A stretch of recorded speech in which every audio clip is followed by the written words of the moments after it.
Assalamualaikum warahmatullahi wabarakatuh. Perkenalkan, nama saya Emigwal Vincent Pautar dengan NIM 2303 20072. Jadi pada video pembelajaran hari ini saya akan membahas topik pada pertemuan 14 yang berjudul manajemen krisis dalam advokasi agribisnis. Nah, pada kesempatan kali ini saya akan membahas sebuah topik yang tidak kalah pentingnya dari materi-materi sebelumnya. Nah, kalau kita perhatikan bersama, dunia advokasi tidak selalu berjalan mulus dan sesuai rencana. Ada kalanya di tengah perjuangan memperjuangkan kepentingan petani, pengusaha pertanian, atau konsumen produk pertanian, muncul peristiwa-peristiwa tak terduga yang bisa mengancam tujuan advokasi itu sendiri, bahkan bisa merusak nama baik dan kepercayaan yang telah dibangun bertahun-tahun. Peristiwa semacam inilah yang kita sebut sebagai krisis. Nah, bayangkan saja sebuah organisasi advokasi petani yang selama bertahun-tahun sudah membangun kepercayaan masyarakat, tiba-tiba harus menghadapi tuduhan yang tidak benar atau harus menghadapi kebijakan mendadak yang mengancam keberlangsungan usaha para anggotanya. Apabila organisasi tersebut tidak memiliki kesiapan dan kemampuan dalam mengelola situasi semacam ini, maka bukan tidak mungkin seluruh kepercayaan yang telah dibangun bisa runtuh hanya dalam waktu singkat. Nah, video ini akan terbagi menjadi dua bagian besar, sama seperti video-video pembelajaran sebelumnya yang telah kita bahas. Nah, pada 30 menit pertama saya akan membahas secara mendalam mengenai apa itu manajemen krisis dalam konteks advokasi, contoh-contoh krisis yang terjadi dalam dunia advokasi agribisnis, strategi menghadapi penolakan, ancaman, dan berita bohong secara lengkap dan terperinci, serta bagaimana teknik membuat pernyataan resmi dan klarifikasi di media sosial yang baik dan benar. Nah, kemudian selanjutnya saya akan membahas beberapa studi kasus nyata yang relevan dengan kondisi di negara kita, agar kita melihat secara konkret bagaimana konsep-konsep yang telah kita pelajari ini diterapkan dalam kehidupan sehari-hari, khususnya dalam dunia pertanian dan usaha bidang pertanian. Mari saya mulai saja untuk penjelasan materi. Jadi, baiklah, yang pertama-tama mari kita pahami dulu apa yang sebenarnya dimaksud dengan manajemen krisis dalam konteks advokasi. Nah, manajemen krisis dapat diartikan sebagai serangkaian proses dan tindakan yang telah direncanakan sebelumnya secara matang, yang bertujuan untuk mempersiapkan diri merespons dengan cepat dan pulih kembali dari peristiwa-peristiwa yang tidak terduga, yang bisa merugikan tujuan advokasi, merusak kredibilitas organisasi, atau merugikan kelompok yang sedang diperjuangkan oleh organisasi tertentu. Ada beberapa kata kunci yang perlu kita garis bawahi dari definisi ini. Jadi kata kunci pertama yaitu serangkaian proses dan tindakan yang terencana. Nah, kata kunci kedua yaitu mempersiapkan, merespons, dan pulih. Dan kata kunci ketiga adalah peristiwa tak terduga. Tujuan utama dari manajemen krisis ini sungguhnya ada dua hal. Tujuan pertama yaitu meminimalkan dampak negatif yang ditimbulkan oleh krisis tersebut, dan juga tujuan kedua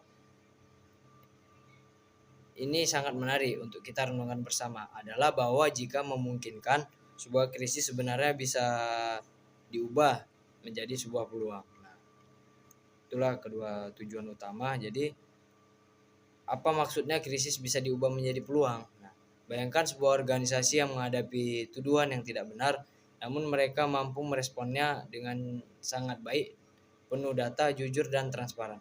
Bukannya kehilangan kepercayaan, organisasi tersebut justru bisa mendapatkan kepercayaan yang lebih besar dari masyarakat, karena masyarakat melihat bagaimana organisasi tersebut mampu menangani situasi sulit dengan penuh tanggung jawab dan profesionalisme. Jadi manajemen krisis bukan hanya soal bagaimana kita bertahan dari serangan atau masalah yang datang, tetapi juga bagaimana kita bisa mengambil hikmah dan bahkan memperkuat posisi kita justru di tengah situasi yang sulit tersebut. Lalu contoh-contoh krisis dalam advokasi agribisnis,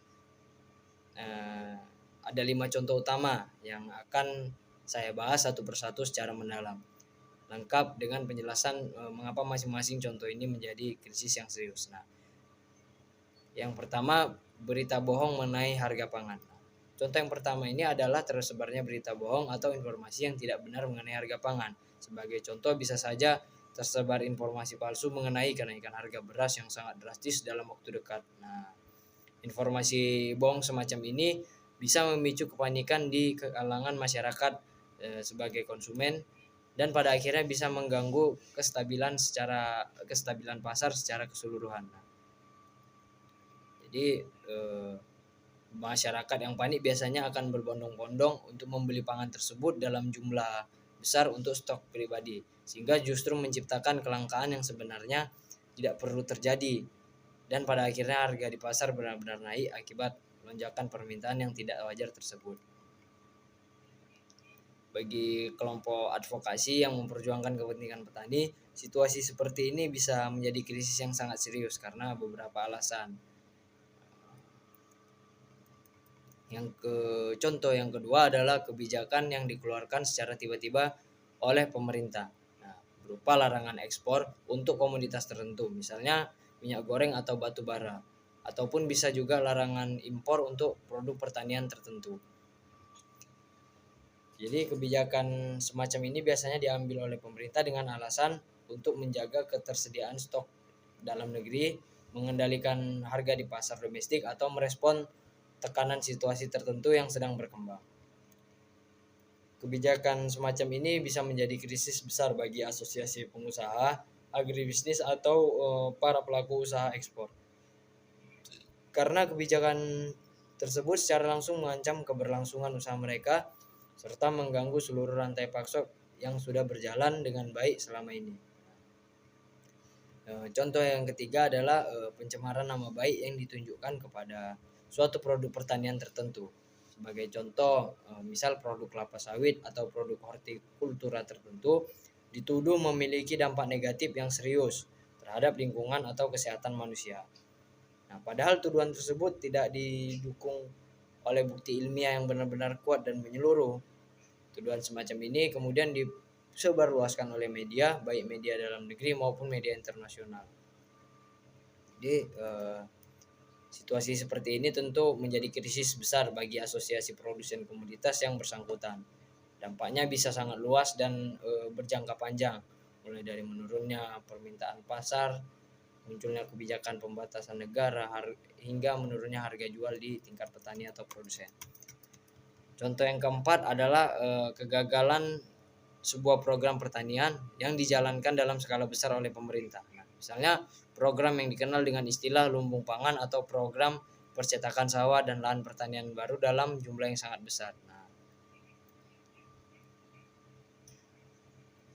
namun apabila program semacam ini mungkin sebelumnya sudah diadvokasikan atau justru dikritik oleh suatu organisasi, ternyata mengalami kegagalan besar yang menimbulkan kerugian. Nah, krisis kepercayaan ini bisa dialami oleh pihak yang tadinya mendukung dan mengadvokasi program tersebut karena mereka dianggap ikut bertanggung jawab atas kegagalan yang terjadi atau dianggap kurang cermat dalam memberikan dukungan sejak awal. Contoh kelima, dan ini juga tidak kalah pentingnya untuk kita pahami, adalah serangan yang bersifat personal terhadap tokoh kunci dalam sebuah gerakan advokasi pertanian. Nah, serangan ini bisa berupa tuduhan yang tidak benar, fitnah, atau pencemaran nama baik yang ditujukan langsung kepada individu yang menjadi wajah atau pemimpin dari gerakan advokasi tersebut, baik yang disebarkan melalui media massa maupun media sosial. Nah, itulah tadi 5 contoh krisis yang sering terjadi dalam dunia advokasi agribisnis yang telah kita bahas secara mendalam. Perlu kita pahami bahwa krisis-krisis ini bisa muncul kapan saja dan seringkali tidak bisa kita prediksi sebelumnya secara pasti. Oleh karena itu, kesiapan dalam menghadapi krisis menjadi sesuatu yang mutlak diperlukan oleh setiap organisasi advokasi tanpa terkecuali.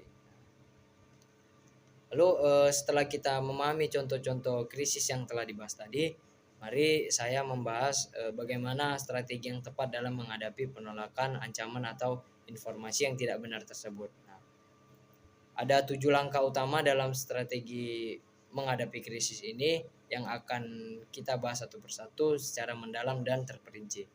Langkah pertama yang harus dilakukan adalah membentuk tim khusus yang akan menangani krisis. Nah, tim ini sebaiknya terdiri dari beberapa unsur penting, seperti unsur pertama adalah juru bicara, unsur kedua ada tenaga ahli, unsur ketiga ada tenaga ahli di bidang hukum, unsur yang keempat ada perwakilan dari kelompok yang sedang diadvokasi.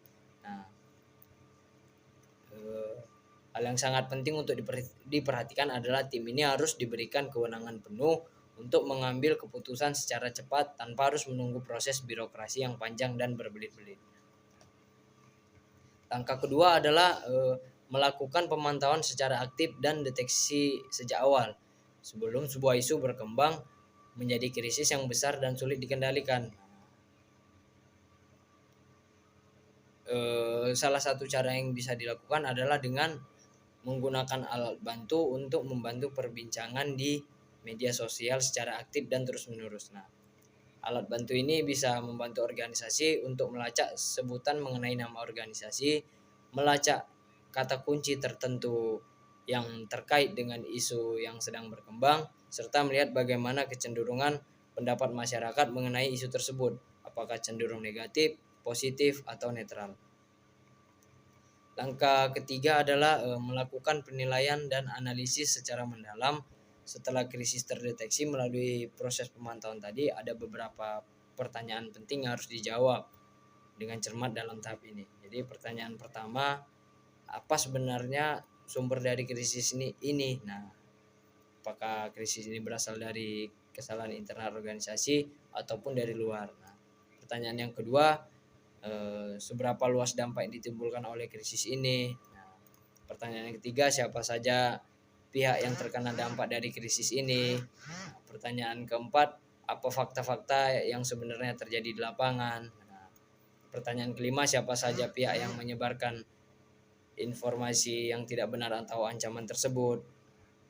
Yang tidak kalah penting untuk kita perhatikan dalam tahap ini, kita juga harus bisa membedakan dengan jelas antara kritik yang memang valid dan pantas untuk kita terima sebagai bahan evaluasi dan perbaikan diri, dengan informasi yang tidak benar atau berita bohong yang harus kita luruskan dan bantah dengan tegas.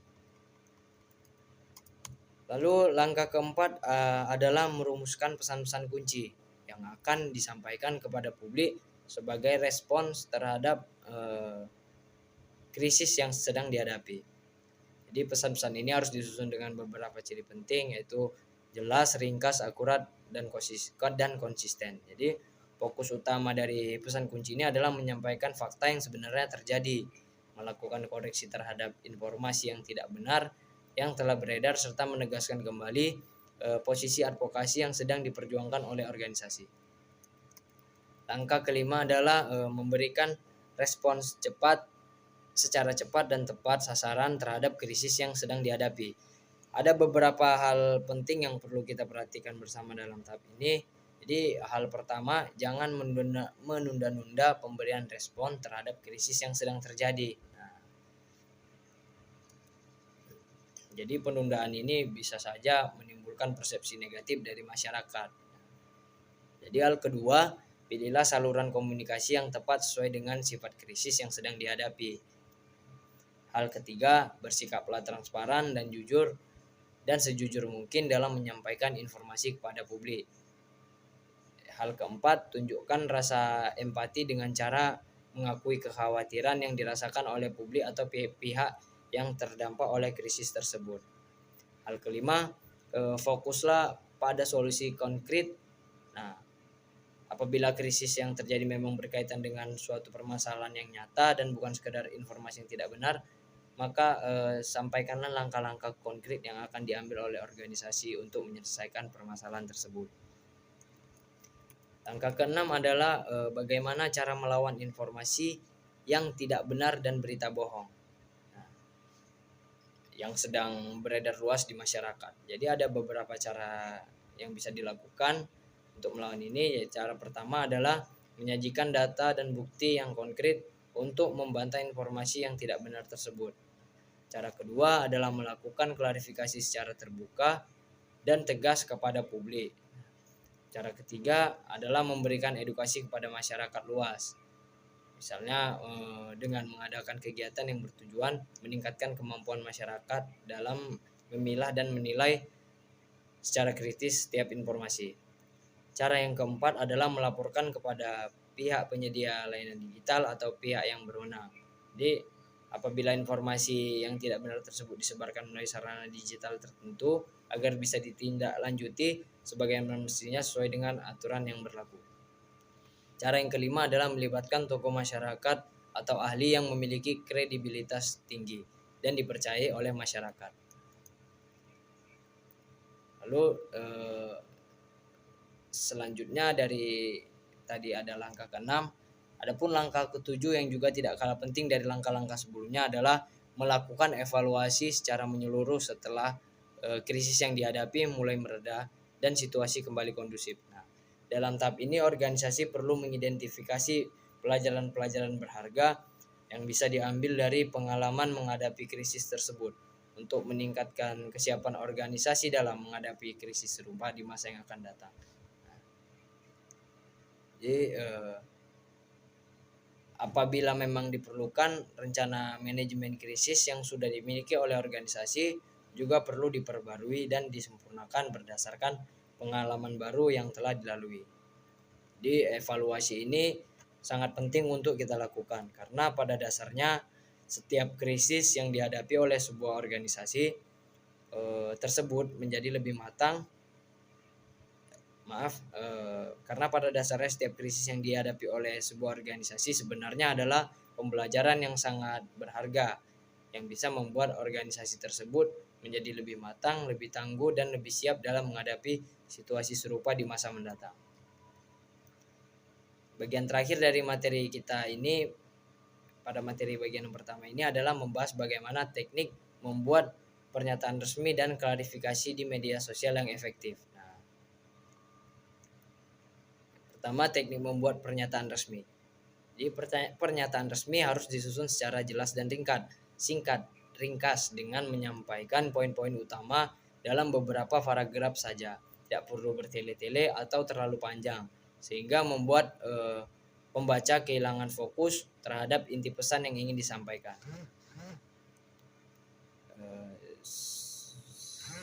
Sebelum menyusun pernyataan, organisasi harus memiliki tujuan yang jelas terlebih dahulu mengenai pernyataan tersebut. Misalnya, apakah tujuannya untuk mengklarifikasi suatu isu yang berkembang, untuk membantah tuduhan yang tidak benar, ataukah untuk mengumumkan langkah-langkah konkret yang akan diambil oleh organisasi ke depannya.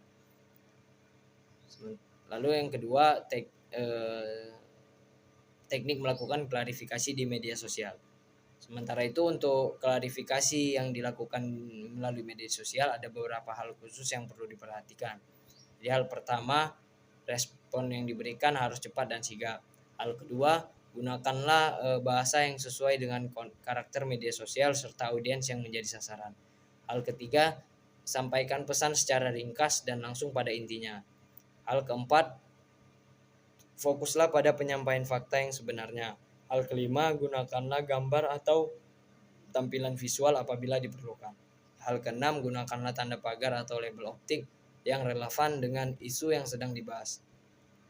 Hal ketujuh, bersiaplah untuk berinteraksi dengan masyarakat setelah klarifikasi disampaikan. Baik, sampai di sini saja materi. Sampai di sini kita telah menyelesaikan bagian pertama dari video pembelajaran kita, yaitu penjelasan tentang materi mengenai manajemen krisis dalam advokasi agribisnis secara lengkap dan mendalam. Sekarang saya akan melanjutkan ke bagian yang kedua, yaitu tentang pembahasan studi kasus yang akan relevan dengan topik yang telah saya bahas tadi. dilakukan oleh setiap organisasi advokasi tanpa terkecuali. Lalu setelah kita memahami contoh-contoh krisis yang telah dibahas tadi, mari saya membahas bagaimana strategi yang tepat dalam menghadapi penolakan, ancaman, atau informasi yang tidak benar tersebut. Nah, ada 7 langkah utama dalam strategi menghadapi krisis ini yang akan kita bahas satu persatu secara mendalam dan terperinci. Langkah pertama yang harus dilakukan adalah membentuk tim khusus yang akan menangani krisis. Nah, tim ini sebaiknya terdiri dari beberapa unsur penting, seperti unsur pertama adalah juru bicara, unsur kedua ada tenaga ahli, unsur ketiga ada tenaga ahli di bidang hukum, unsur yang keempat ada perwakilan dari kelompok yang sedang diadvokasi. Nah, hal yang sangat penting untuk diperhatikan adalah tim ini harus diberikan kewenangan penuh untuk mengambil keputusan secara cepat tanpa harus menunggu proses birokrasi yang panjang dan berbelit-belit. Langkah kedua adalah melakukan pemantauan secara aktif dan deteksi sejak awal sebelum sebuah isu berkembang menjadi krisis yang besar dan sulit dikendalikan. Salah satu cara yang bisa dilakukan adalah dengan menggunakan alat bantu untuk membantu perbincangan di media sosial secara aktif dan terus-menerus. Nah, alat bantu ini bisa membantu organisasi untuk melacak sebutan mengenai nama organisasi, melacak kata kunci tertentu yang terkait dengan isu yang sedang berkembang, serta melihat bagaimana kecenderungan pendapat masyarakat mengenai isu tersebut, apakah cenderung negatif, positif, atau netral. Langkah ketiga adalah melakukan penilaian dan analisis secara mendalam. Setelah krisis terdeteksi melalui proses pemantauan tadi, ada beberapa pertanyaan penting yang harus dijawab dengan cermat dalam tahap ini. Jadi pertanyaan pertama, apa sebenarnya sumber dari krisis ini? Nah, apakah krisis ini berasal dari kesalahan internal organisasi ataupun dari luar? Nah, pertanyaan yang kedua, seberapa luas dampak yang ditimbulkan oleh krisis ini? Nah, pertanyaan yang ketiga, siapa saja pihak yang terkena dampak dari krisis ini? Nah, pertanyaan keempat, apa fakta-fakta yang sebenarnya terjadi di lapangan? Nah, pertanyaan kelima, siapa saja pihak yang menyebarkan informasi yang tidak benar atau ancaman tersebut? Yang tidak kalah penting untuk kita perhatikan dalam tahap ini, kita juga harus bisa membedakan dengan jelas antara kritik yang memang valid dan pantas untuk kita terima sebagai bahan evaluasi dan perbaikan diri, dengan informasi yang tidak benar atau berita bohong yang harus kita luruskan dan bantah dengan tegas. Lalu langkah keempat adalah merumuskan pesan-pesan kunci yang akan disampaikan kepada publik sebagai respons terhadap krisis yang sedang dihadapi. Jadi pesan-pesan ini harus disusun dengan beberapa ciri penting, yaitu jelas, ringkas, akurat, dan konsisten. Jadi fokus utama dari pesan kunci ini adalah menyampaikan fakta yang sebenarnya terjadi, melakukan koreksi terhadap informasi yang tidak benar yang telah beredar, serta menegaskan kembali posisi advokasi yang sedang diperjuangkan oleh organisasi. Langkah kelima adalah memberikan respons secara cepat dan tepat sasaran terhadap krisis yang sedang dihadapi. Ada beberapa hal penting yang perlu kita perhatikan bersama dalam tahap ini. Jadi hal pertama, jangan menunda-nunda pemberian respon terhadap krisis yang sedang terjadi. Nah, jadi penundaan ini bisa saja menimbulkan persepsi negatif dari masyarakat. Jadi hal kedua, pilihlah saluran komunikasi yang tepat sesuai dengan sifat krisis yang sedang dihadapi. Hal ketiga, bersikaplah transparan dan jujur dan sejujur mungkin dalam menyampaikan informasi kepada publik.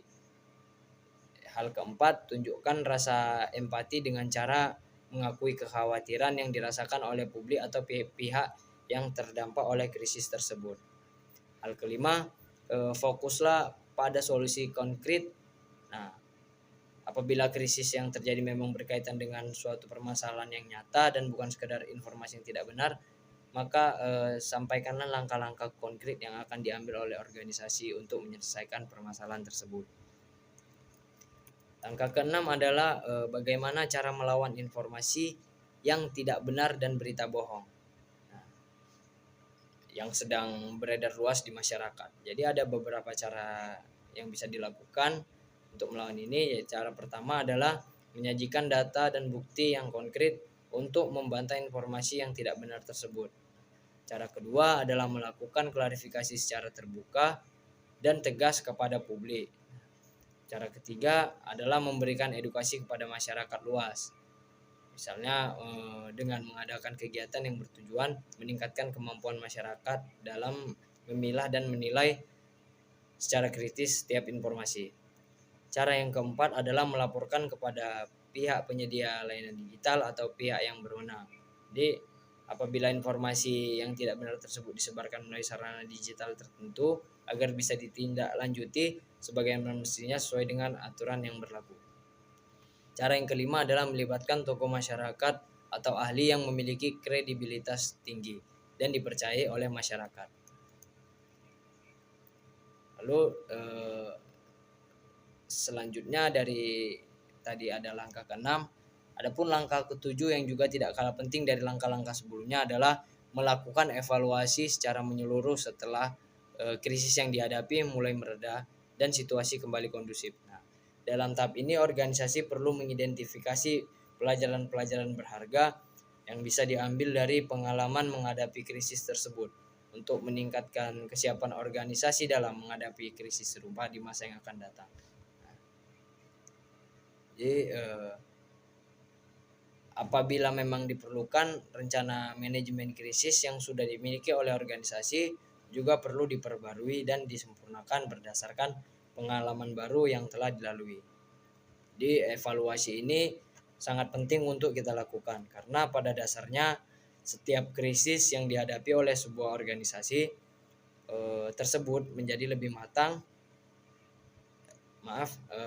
Karena pada dasarnya setiap krisis yang dihadapi oleh sebuah organisasi sebenarnya adalah pembelajaran yang sangat berharga yang bisa membuat organisasi tersebut menjadi lebih matang, lebih tangguh, dan lebih siap dalam menghadapi situasi serupa di masa mendatang.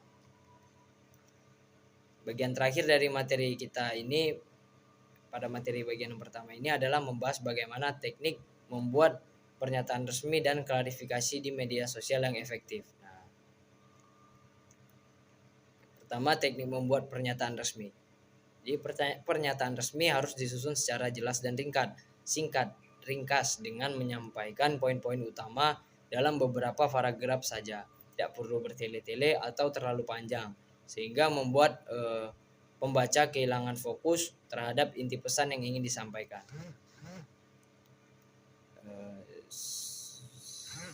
Sebelum menyusun pernyataan, organisasi harus memiliki tujuan yang jelas terlebih dahulu mengenai pernyataan tersebut. Misalnya, apakah tujuannya untuk mengklarifikasi suatu isu yang berkembang, untuk membantah tuduhan yang tidak benar, ataukah untuk mengumumkan langkah-langkah konkret yang akan diambil oleh organisasi ke depannya. Lalu yang kedua, teknik melakukan klarifikasi di media sosial. Sementara itu untuk klarifikasi yang dilakukan melalui media sosial ada beberapa hal khusus yang perlu diperhatikan. Jadi hal pertama, respon yang diberikan harus cepat dan sigap. Hal kedua, gunakanlah bahasa yang sesuai dengan karakter media sosial serta audiens yang menjadi sasaran. Hal ketiga, sampaikan pesan secara ringkas dan langsung pada intinya. Hal keempat, fokuslah pada penyampaian fakta yang sebenarnya. Hal kelima, gunakanlah gambar atau tampilan visual apabila diperlukan.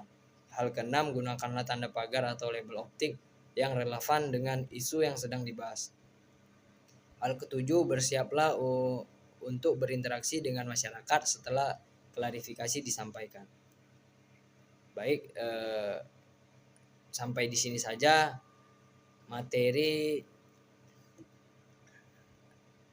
Sampai di sini kita telah menyelesaikan bagian pertama dari video pembelajaran kita, yaitu penjelasan tentang materi mengenai manajemen krisis dalam advokasi agribisnis secara lengkap dan mendalam. Sekarang saya akan melanjutkan ke bagian yang kedua, yaitu tentang pembahasan studi kasus yang akan relevan dengan topik yang telah saya bahas tadi.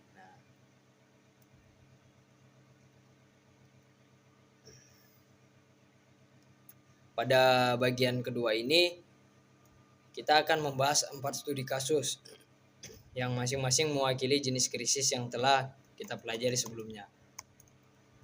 Jadi studi kasus yang pertama itu berita bohong mengenai kenaikan harga beras. Nah,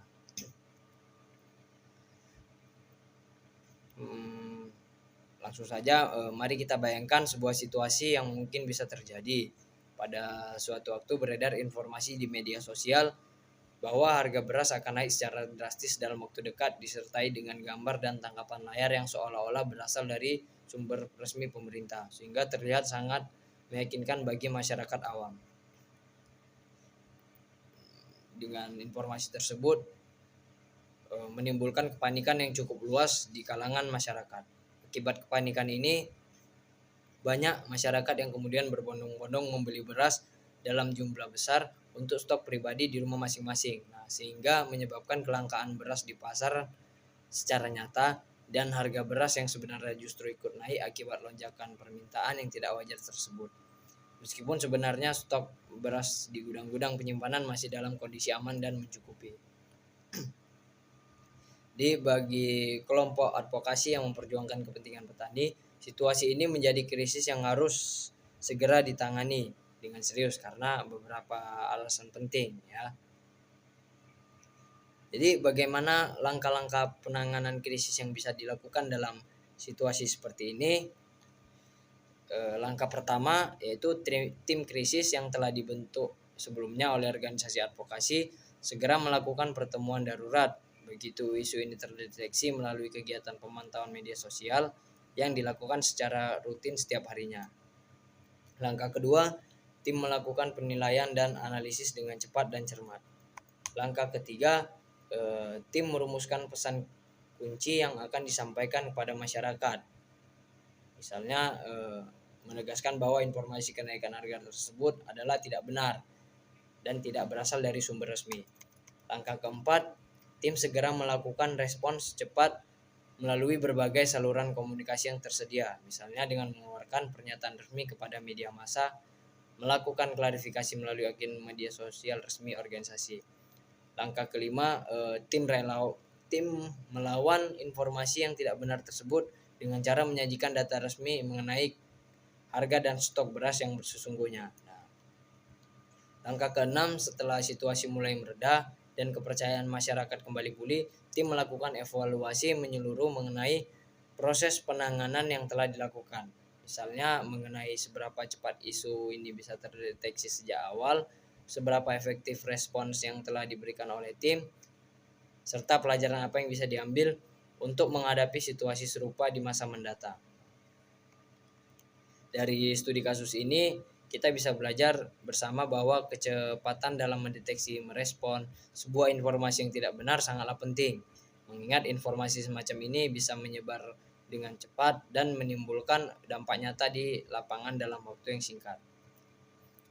Studi kasus yang kedua yang kita bahas berkaitan dengan kebijakan yang dikeluarkan secara tiba-tiba oleh pemerintah berupa larangan ekspor untuk komoditas pertanian tertentu. Jadi mari kita bayangkan sebuah situasi yang mungkin bisa terjadi. Pemerintah tiba-tiba mengumumkan kebijakan larangan sementara terhadap ekspor suatu komoditas pertanian tertentu, misalnya dengan alasan untuk menjaga ketersediaan stok di dalam negeri agar harga tetap stabil di masyarakat. Kebijakan ini diumumkan tanpa sosialisasi yang memadai sebelumnya kepada para pelaku usaha yang selama ini sudah terlibat dalam kegiatan ekspor. Jadi akibatnya muncul kerugian finansial yang besar bagi perusahaan, terganggunya hubungan dengan jangka panjang dan mitra di luar negeri yang sudah dibangun bertahun-tahun.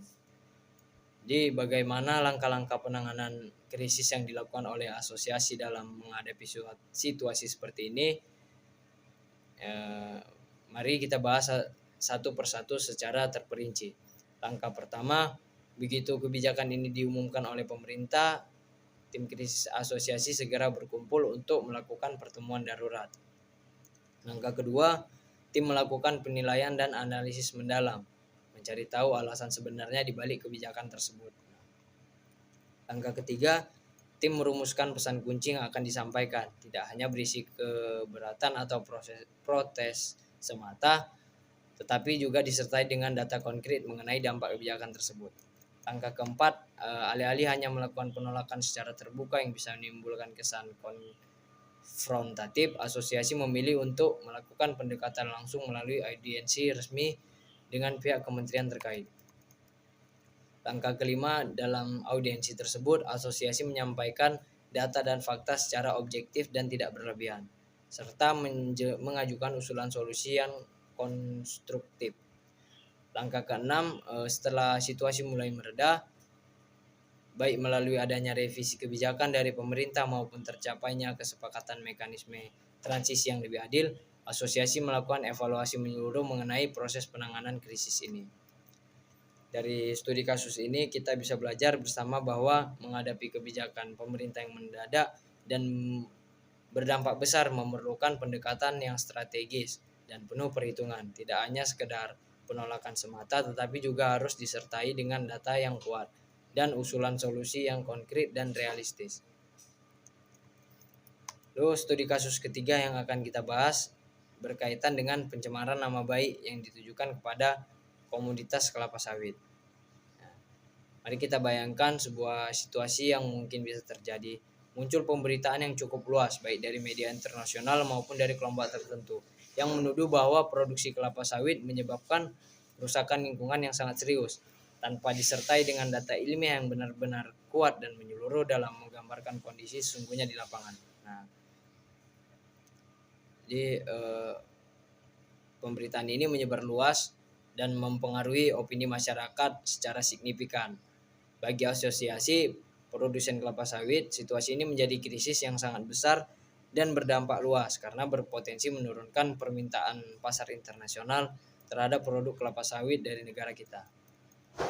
Jadi bagaimana langkah-langkah penanganan krisis yang bisa dilakukan dalam situasi seperti ini? Jadi langkah pertama, tim krisis asosiasi yang terdiri dari juru bicara, tenaga ahli komunikasi, serta tenaga ahli di bidang lingkungan dan pertanian segera melakukan pertemuan untuk merumuskan strategi penanganan yang tepat dan menyeluruh. Langkah kedua, tim melakukan penilaian dan analisis mendalam. Langkah ketiga, tim merumuskan pesan kunci yang menekankan pada upaya-upaya nyata yang telah dilakukan oleh produsen dalam negeri untuk menerapkan praktik pertanian yang berkelanjutan dan ramah lingkungan. Langkah keempat, tim melakukan respons melalui berbagai saluran komunikasi yang ada, termasuk menyampaikan pernyataan resmi kepada media internasional maupun media dalam negeri. Langkah kelima, asosiasi juga mengambil langkah yang bersifat proaktif dengan mengundang para wartawan maupun perwakilan di negara pengimpor untuk melihat secara langsung praktik produksi yang berkelanjutan di lapangan. Langkah keenam, setelah situasi mulai membaik dan opini publik mulai berimbang, asosiasi melakukan evaluasi menyeluruh, termasuk merumuskan program komunikasi jangka panjang untuk terus membangun citra positif mengenai praktik pertanian berkelanjutan dari komoditas kelapa sawit ini. Jadi dari studi kasus ini kita bisa belajar bahwa dalam menghadapi krisis yang berkaitan dengan pencemaran nama baik sebuah komoditas, langkah yang paling efektif adalah menyajikan bukti ilmiah yang kuat serta bersikap terbuka dan transparan kepada publik dibandingkan dengan hanya melakukan penyangkalan secara sepihak tanpa disertai bukti yang meyakinkan, karena penyangkalan tanpa bukti justru bisa memperkuat kecurigaan masyarakat. Studi kasus yang terakhir kita akan bahas berkaitan dengan kegagalan sebuah program pertanian yang dijalankan dalam skala besar oleh pemerintah. Misalnya program percetakan lahan pertanian, lahan pertanian baru dalam jumlah yang sangat luas di suatu daerah tertentu. Jadi ada sebuah situasi yang mungkin bisa terjadi. Pemerintah menjalankan sebuah program besar untuk membuka lahan pertanian baru dalam jumlah yang sangat luas dengan tujuan mulia meningkatkan produksi pangan nasional. Sebuah organisasi advokasi petani dengan itikat baik sebelumnya telah memberikan dukungan penuh terhadap program ini, dengan harapan program tersebut benar-benar membuka lapangan kerja. Namun setelah program berjalan beberapa waktu, ternyata muncul berbagai permasalahan besar di lapangan, seperti hasil panen yang jauh dari harapan akibat kondisi lahan yang ternyata kurang sesuai untuk jenis tanaman yang direncanakan, kerusakan lingkungan akibat pembukaan lahan yang tidak sepenuhnya memperhatikan aspek kelestarian alam, serta kerugian ekonomi yang cukup besar yang dialami oleh petani yang terlibat langsung dalam program tersebut. Jadi bagaimana langkah-langkah penanganan krisis yang bisa dilakukan dalam situasi seperti ini? Jadi langkah pertama, tim krisis organisasi melakukan pertemuan internal untuk merumuskan sikap resmi organisasi terhadap kegagalan program tersebut. Langkah kedua, tim melakukan penilaian dan analisis secara jujur dan mendalam. Langkah ketiga, tim merumuskan pesan kunci yang bersifat jujur dan tidak defensif. Langkah keempat, organisasi segera melakukan respons melalui pernyataan resmi yang disampaikan secara terbuka dan jujur kepada publik. Langkah kelima, organisasi mengambil langkah nyata dengan mendampingi para petani yang terdampak untuk mengajukan permohonan bantuan atau kompensasi kepada pemerintah. Langkah keenam, setelah situasi mulai mereda dan kepercayaan masyarakat perlahan pulih kembali, organisasi melakukan evaluasi internal secara menyeluruh. Nah, dari studi kasus ini kita bisa belajar bersama bahwa kejujuran dan keterbukaan dalam mengakui kesalahan atau kekurangan merupakan hal yang sangat penting dalam menghadapi krisis kepercayaan semacam ini, dibandingkan dengan bersikap defensif atau menutup-nutupi permasalahan yang ada. Karena sikap jujur semacam ini justru bisa membantu memulihkan kepercayaan publik dalam jangka panjang, meskipun terasa berat dan tidak nyaman pada awalnya. Baiklah, sampailah kita di penghujung video pembelajaran kali ini. Mari kita rangkum kembali secara singkat apa yang telah kita pelajari pada video kali ini. Jadi kita memahami bahwa manajemen krisis dalam konteks advokasi adalah serangkaian proses dan tindakan yang terencana untuk mempersiapkan, merespons, dan pulih dari peristiwa tidak terduga yang bisa merugikan tujuan advokasi maupun kredibilitas organisasi. Selain itu, kita juga telah mempelajari secara mendalam 7 langkah strategi dalam menghadapi penolakan, ancaman, dan informasi yang tidak benar. Lalu melalui 4 studi kasus yang kita bahas secara mendalam tadi,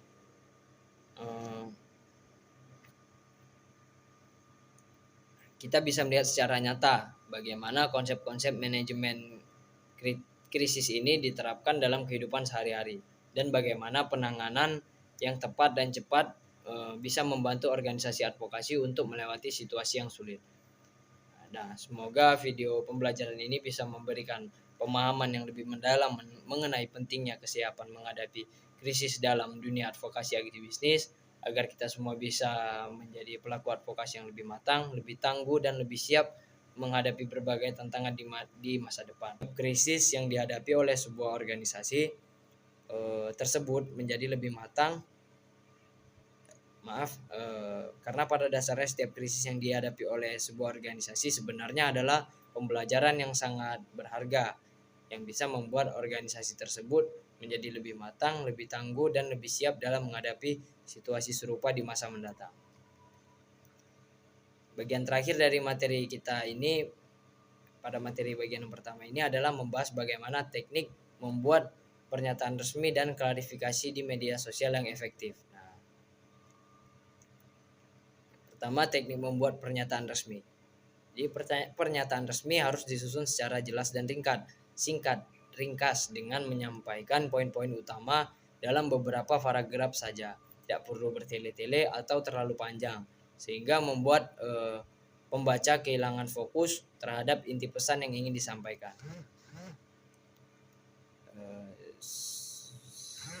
Sebelum menyusun pernyataan, organisasi harus memiliki tujuan yang jelas terlebih dahulu mengenai pernyataan tersebut. Misalnya, apakah tujuannya untuk mengklarifikasi suatu isu yang berkembang, untuk membantah tuduhan yang tidak benar, ataukah untuk mengumumkan langkah-langkah konkret yang akan diambil oleh organisasi ke depannya.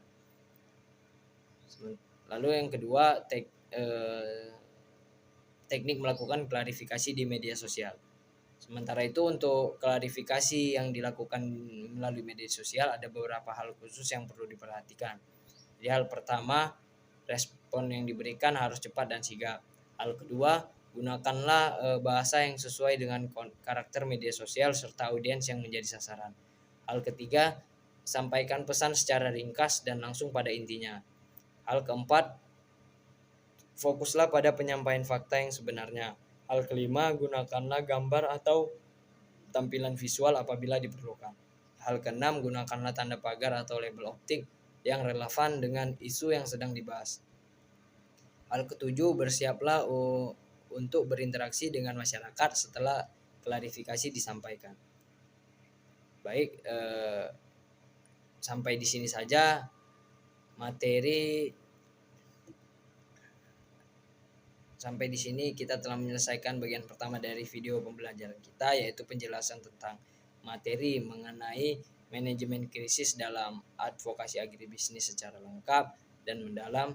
Sekarang saya akan melanjutkan ke bagian yang kedua,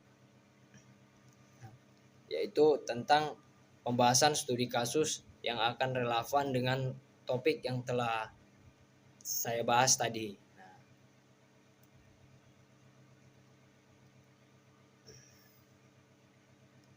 Pada bagian kedua ini kita akan membahas 4 studi kasus yang masing-masing mewakili jenis krisis yang telah kita pelajari sebelumnya. Jadi studi kasus yang pertama itu berita bohong mengenai kenaikan harga beras. Nah,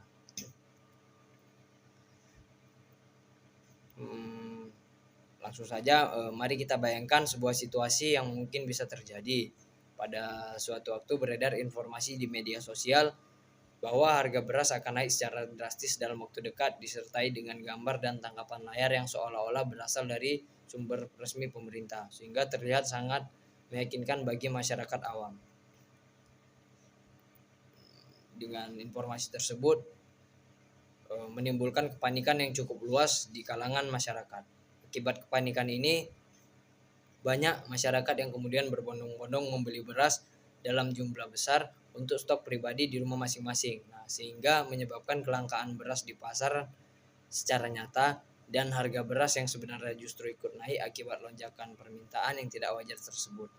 Meskipun sebenarnya stok beras di gudang-gudang penyimpanan masih dalam kondisi aman dan mencukupi. Bagi kelompok advokasi yang memperjuangkan kepentingan petani, situasi ini menjadi krisis yang harus segera ditangani dengan serius karena beberapa alasan penting, ya. Jadi bagaimana langkah-langkah penanganan krisis yang bisa dilakukan dalam situasi seperti ini? Langkah pertama yaitu tim krisis yang telah dibentuk sebelumnya oleh organisasi advokasi segera melakukan pertemuan darurat begitu isu ini terdeteksi melalui kegiatan pemantauan media sosial yang dilakukan secara rutin setiap harinya. Langkah kedua, tim melakukan penilaian dan analisis dengan cepat dan cermat. Langkah ketiga, tim merumuskan pesan kunci yang akan disampaikan kepada masyarakat. Misalnya menegaskan bahwa informasi kenaikan harga tersebut adalah tidak benar dan tidak berasal dari sumber resmi. Langkah keempat, tim segera melakukan respons cepat melalui berbagai saluran komunikasi yang tersedia, misalnya dengan mengeluarkan pernyataan resmi kepada media massa, melakukan klarifikasi melalui akun media sosial resmi organisasi. Langkah kelima, tim melawan informasi yang tidak benar tersebut dengan cara menyajikan data resmi mengenai harga dan stok beras yang sesungguhnya. Nah, langkah keenam, setelah situasi mulai mereda dan kepercayaan masyarakat kembali pulih, tim melakukan evaluasi menyeluruh mengenai proses penanganan yang telah dilakukan. Misalnya mengenai seberapa cepat isu ini bisa terdeteksi sejak awal, seberapa efektif respons yang telah diberikan oleh tim, serta pelajaran apa yang bisa diambil untuk menghadapi situasi serupa di masa mendatang. Dari studi kasus ini, kita bisa belajar bersama bahwa kecepatan dalam mendeteksi merespon sebuah informasi yang tidak benar sangatlah penting. Mengingat informasi semacam ini bisa menyebar dengan cepat dan menimbulkan dampak nyata di lapangan dalam waktu yang singkat. Studi kasus yang kedua yang kita bahas berkaitan dengan kebijakan yang dikeluarkan secara tiba-tiba oleh pemerintah berupa larangan ekspor untuk komoditas pertanian tertentu. Jadi mari kita bayangkan sebuah situasi yang mungkin bisa terjadi. Pemerintah tiba-tiba mengumumkan kebijakan larangan sementara terhadap ekspor suatu komoditas pertanian tertentu, misalnya dengan alasan untuk menjaga ketersediaan stok di dalam negeri agar harga tetap stabil di masyarakat. Kebijakan ini diumumkan tanpa sosialisasi yang memadai sebelumnya kepada para pelaku usaha yang selama ini sudah terlibat dalam kegiatan ekspor. Jadi akibatnya muncul kerugian finansial yang besar bagi perusahaan, terganggunya hubungan dengan jangka panjang dan mitra di luar negeri yang sudah dibangun bertahun-tahun. Jadi bagaimana langkah-langkah penanganan krisis yang dilakukan oleh asosiasi dalam menghadapi situasi seperti ini? Mari kita bahas satu persatu secara terperinci. Langkah pertama, begitu kebijakan ini diumumkan oleh pemerintah, tim krisis asosiasi segera berkumpul untuk melakukan pertemuan darurat. Langkah kedua, tim melakukan penilaian dan analisis mendalam, mencari tahu alasan sebenarnya di balik kebijakan tersebut. Langkah ketiga, tim merumuskan pesan kunci yang akan disampaikan, tidak hanya berisi keberatan atau protes semata, tetapi juga disertai dengan data konkret mengenai dampak kebijakan tersebut. Langkah keempat, alih-alih hanya melakukan penolakan secara terbuka yang bisa menimbulkan kesan konfrontatif, asosiasi memilih untuk melakukan pendekatan langsung melalui audiensi resmi dengan pihak kementerian terkait. Langkah kelima, dalam audiensi tersebut, asosiasi menyampaikan data dan fakta secara objektif dan tidak berlebihan, serta mengajukan usulan solusi yang konstruktif. Langkah keenam, setelah situasi mulai mereda, baik melalui adanya revisi kebijakan dari pemerintah maupun tercapainya kesepakatan mekanisme transisi yang lebih adil, asosiasi melakukan evaluasi menyeluruh mengenai proses penanganan krisis ini. Dari studi kasus ini kita bisa belajar bersama bahwa menghadapi kebijakan pemerintah yang mendadak dan berdampak besar memerlukan pendekatan yang strategis dan penuh perhitungan, tidak hanya sekedar penolakan semata tetapi juga harus disertai dengan data yang kuat dan usulan solusi yang konkret dan realistis. Lalu studi kasus ketiga yang akan kita bahas berkaitan dengan pencemaran nama baik yang ditujukan kepada komoditas kelapa sawit. Nah, mari kita bayangkan sebuah situasi yang mungkin bisa terjadi.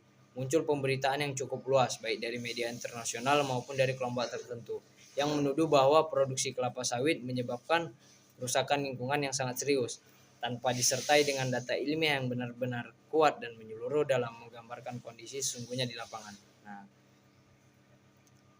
jadi pemberitaan ini menyebar luas dan mempengaruhi opini masyarakat secara signifikan. Bagi asosiasi produsen kelapa sawit, situasi ini menjadi krisis yang sangat besar dan berdampak luas karena berpotensi menurunkan permintaan pasar internasional terhadap produk kelapa sawit dari negara kita. Jadi bagaimana langkah-langkah penanganan krisis yang bisa dilakukan dalam situasi seperti ini? Jadi langkah pertama, tim krisis asosiasi yang terdiri dari juru bicara, tenaga ahli komunikasi, serta tenaga ahli di bidang lingkungan dan pertanian segera melakukan pertemuan untuk merumuskan strategi penanganan yang tepat dan menyeluruh. Langkah kedua, tim melakukan penilaian dan analisis mendalam.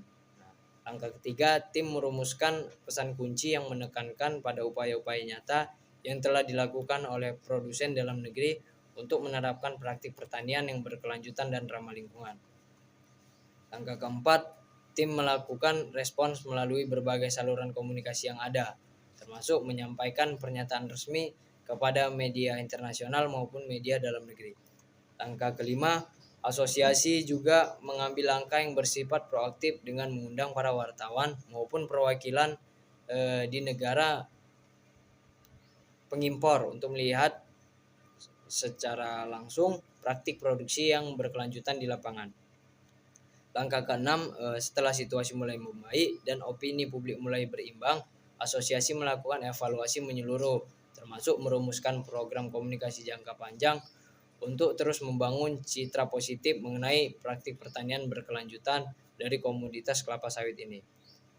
Jadi dari studi kasus ini kita bisa belajar bahwa dalam menghadapi krisis yang berkaitan dengan pencemaran nama baik sebuah komoditas, langkah yang paling efektif adalah menyajikan bukti ilmiah yang kuat serta bersikap terbuka dan transparan kepada publik dibandingkan dengan hanya melakukan penyangkalan secara sepihak tanpa disertai bukti yang meyakinkan, karena penyangkalan tanpa bukti justru bisa memperkuat kecurigaan masyarakat. Studi kasus yang terakhir kita akan bahas berkaitan dengan kegagalan sebuah program pertanian yang dijalankan dalam skala besar oleh pemerintah. Misalnya program percetakan lahan pertanian, lahan pertanian baru dalam jumlah yang sangat luas di suatu daerah tertentu. Jadi ada sebuah situasi yang mungkin bisa terjadi. Pemerintah menjalankan sebuah program besar untuk membuka lahan pertanian baru dalam jumlah yang sangat luas, dengan tujuan mulia meningkatkan produksi pangan nasional. Sebuah organisasi advokasi petani dengan itikat baik sebelumnya telah memberikan dukungan penuh terhadap program ini, dengan harapan program tersebut benar-benar membuka lapangan kerja. Namun setelah program berjalan beberapa waktu, ternyata muncul berbagai permasalahan besar di lapangan, seperti hasil panen yang jauh dari harapan akibat kondisi lahan yang ternyata kurang sesuai untuk jenis tanaman yang direncanakan, kerusakan lingkungan akibat pembukaan lahan yang tidak sepenuhnya memperhatikan aspek kelestarian alam, serta kerugian ekonomi yang cukup besar yang dialami oleh petani yang terlibat langsung dalam program tersebut. Jadi bagaimana langkah-langkah penanganan krisis yang bisa dilakukan dalam situasi seperti ini? Jadi langkah pertama, tim krisis organisasi melakukan pertemuan internal untuk merumuskan sikap resmi organisasi terhadap kegagalan program tersebut. Langkah kedua, tim melakukan penilaian dan analisis secara jujur dan mendalam. Langkah ketiga, tim merumuskan pesan kunci yang bersifat jujur dan tidak defensif. Langkah keempat, organisasi segera melakukan respons melalui pernyataan resmi yang disampaikan secara terbuka dan jujur kepada publik. Langkah kelima, organisasi mengambil langkah nyata dengan mendampingi para petani yang terdampak untuk mengajukan permohonan bantuan atau kompensasi kepada pemerintah. Langkah keenam, setelah situasi mulai mereda dan kepercayaan masyarakat perlahan pulih kembali, organisasi melakukan evaluasi internal secara menyeluruh. Nah, dari studi kasus ini kita bisa belajar bersama bahwa kejujuran dan keterbukaan dalam mengakui kesalahan atau kekurangan merupakan hal yang sangat penting dalam menghadapi krisis kepercayaan semacam ini, dibandingkan dengan bersikap defensif atau menutup-nutupi permasalahan yang ada. Karena sikap jujur semacam ini justru bisa membantu memulihkan kepercayaan publik dalam jangka panjang, meskipun terasa berat dan tidak nyaman pada awalnya. Baiklah, sampailah kita di penghujung video pembelajaran kali ini. Mari kita rangkum kembali secara singkat apa yang telah kita pelajari pada video kali ini. Jadi kita memahami bahwa manajemen krisis dalam konteks advokasi adalah serangkaian proses dan tindakan yang terencana untuk mempersiapkan, merespons, dan pulih dari peristiwa tidak terduga yang bisa merugikan tujuan advokasi maupun kredibilitas organisasi. Selain itu, kita juga telah mempelajari secara mendalam 7 langkah strategi dalam menghadapi penolakan, ancaman, dan informasi yang tidak benar. Lalu melalui 4 studi kasus yang kita bahas secara mendalam tadi,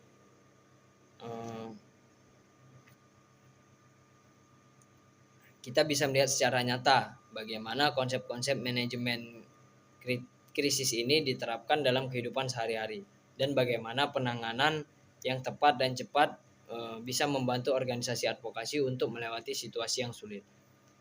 Nah, semoga video pembelajaran ini bisa memberikan pemahaman yang lebih mendalam mengenai pentingnya kesiapan menghadapi krisis dalam dunia advokasi agribisnis, agar kita semua bisa menjadi pelaku advokasi yang lebih matang, lebih tangguh, dan lebih siap menghadapi berbagai tantangan di masa depan. Terima kasih telah menyimak video pembelajaran ini sampai selesai. Sampai jumpa di video pembelajaran kita berikutnya. Jika ada salah kata ataupun salah penyampaian, saya izin mohon maaf. Saya akhiri, wabillahi taufik wal hidayah. Wassalamualaikum warahmatullahi wabarakatuh.